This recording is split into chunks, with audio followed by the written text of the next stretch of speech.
বন্ধুরা, রোববার দিন হলেই জম্পেশ কিছু খাবার খেতে ইচ্ছে করে। তার মধ্যে একটা খাবার যেটা আমার খুব প্রিয় সেটা হচ্ছে চিকেন ডাক বাংলো আর তার সাথে বাসন্তী পোলাও। তো আজকে সেটাই বানাবো। এই চিকেন ডাক বাংলো এসছিল সেই ব্রিটিশ পিরিয়ডে। ওই সময় রেস্ট হাউস বা যে ডাক বাংলোগুলো আছে সেইখানে যারা থাকতেন তারা এইটাকে বানাতেন লোকাল কিছু ইনগ্রেডিয়েন্টস দিয়ে। তো এই মাংসের সাথে ডিম আর আলু দুটো মিশিয়ে মশলা দিয়ে এই ডিশটা বানানো হতো। তাহলে আজকে এটা বানিয়ে ফেলি। প্রথমে চিকেনটাকে ম্যারিনেট করে নিতে হবে। ম্যারিনেট করবার জন্য এতে দেব দই, তার সাথে দিতে হবে একটু জিঞ্জার গার্লিকের পেস্ট, সেটা দিয়ে দিচ্ছি। এর সাথে দিতে হবে একটুখানি নুন আর একটু হলুদ দিয়ে দেবো, আর সাথে একটুখানি লাল লঙ্কার গুঁড়ো দিয়ে দেবো, কাশ্মীরি লাল লঙ্কার গুঁড়ো দিয়ে এটাকে ম্যারিনেট করে নেবো।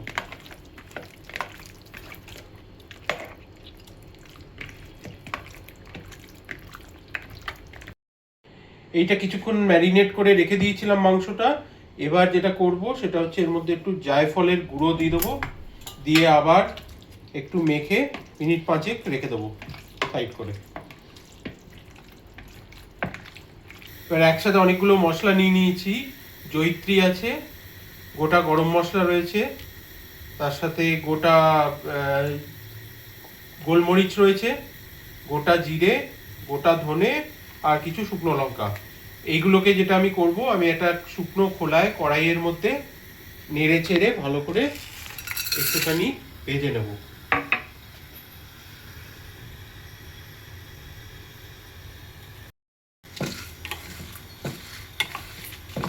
একটু গরম হয়ে গিয়ে একটু গন্ধ বেরোতে শুরু করলে সঙ্গে সঙ্গে এটাকে নাবিয়ে ঠান্ডা করে একটা পাউডার বানিয়ে নিতে হবে। গরম হয়ে গেছে, এগুলোকে এবার একটা প্লেটের মধ্যে নিয়ে এবার ঠান্ডা করতে দেবো। ঠান্ডা হয়ে গেলে পরে একটা মশলা বানিয়ে নেবো গুঁড়ো করে মিক্সিতে।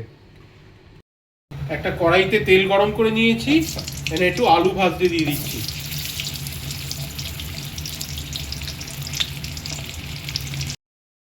আলুটা ভাজার সময় একটুখানি নুন দিয়ে দিচ্ছি, একটুখানি হলুদ দেব, আর একটু লাল লঙ্কার গুঁড়ো দিয়ে দেবো যাতে একটু সুন্দর রং হয়। কাশ্মীরি লঙ্কার গুঁড়ো দিই।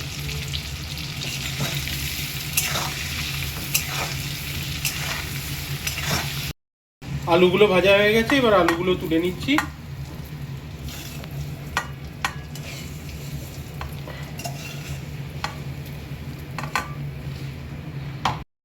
ডিম দিয়ে দেবো। ডিমগুলোকে একটু একটু কেটে নিচ্ছি যাতে ডিমের ভেতরে মশলাগুলো ঢুকে যায়। দিয়ে তারপরে আমি ডিমটাকে ভাজতে দিয়ে দিচ্ছি। ডিমগুলো ভাজা হয়ে গেছে, এবার ডিমগুলো তুলে নিচ্ছি।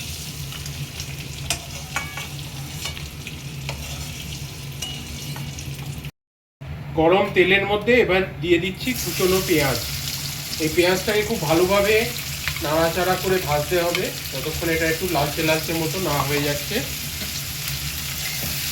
তারপরে এটায় মাংসটা আমি দিয়ে দেবো। আগে এটা ভালো করে ভাজা হবে। পেঁয়াজটা ভাজা হয়ে যেতে যেতে ততক্ষণে আমি মশলাটা বানিয়ে নিই। এই যে শুকনো খোলায় যে মশলাগুলো আমি ভেজেছিলাম সেইগুলোকে এবার পেস্ট বা একটা গুঁড়ো বানাবার জন্যে মিক্সির মধ্যে দিয়ে দিচ্ছি।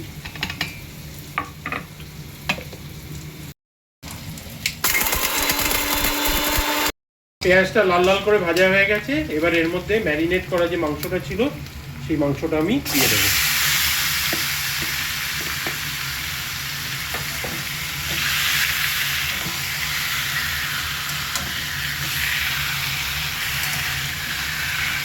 ওটা এবার সেদ্ধ হয়ে গেছে, এবার এর মধ্যে আলু আর ডিম যেটা আগে ভেজে রেখেছিলাম সেটা এর মধ্যে সব দিয়ে দেবো।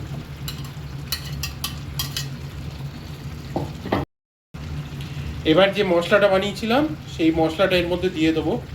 মশলাটা থেকে খুব সুন্দর একটা গন্ধ বেরোচ্ছে, পুরো মশলাটাই এর মধ্যে দিয়ে দিলাম। এবার নাড়িয়ে চাড়িয়ে সব মিশিয়ে নেব। রান্নাটা কমপ্লিট হয়ে গেছে, এবার এটাকে নামিয়ে নিচ্ছি। খুব সুন্দর একটা গন্ধ বেরোচ্ছে এটা থেকে।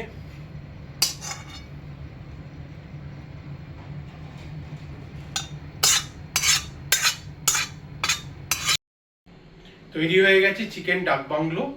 এইটা আমি বাসন্তী পোলাওয়ের সাথে খাবো, আর পরিবারের সাথে সবাই মিলে খেলে এটা আরো ভালো লাগে। আপনারা এটা বানাবেন আর বানিয়ে আমায় জানাবেন এটা কিরকম লাগলো।